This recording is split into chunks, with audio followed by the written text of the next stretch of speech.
Having been named the very first federal building for Dr. Martin Luther King, GSA is so immensely proud to have this space be our regional headquarters. We were really inspired by the fact that the building started out as the main post office for Atlanta. We really sought to both preserve the fabric of the building from the late 20s and the early 30s. One, there were a couple of major spaces, a main front postal lobby and a rear lobby to the building, and so we used an approach of restoring those spaces, trying to take them back to their appearance when the building was first constructed. Some of the original furnishings throughout the lobbies were lost for a period of probably 30 years, and the GSA was able to hunt them down and find them, and so they were able to return those tables back to the lobbies. Then there was a vast amount of space in the building in between those two lobbies that had served as postal sorting areas. Those spaces we sought to adapt for new use for the GSA. We chose to keep as many of the office spaces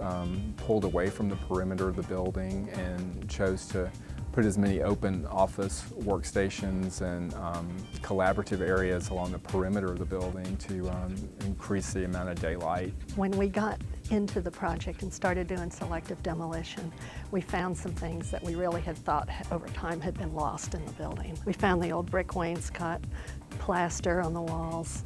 What we attempted to do was restore as much as possible that was already there, so we wouldn't have to cover it up with a new material.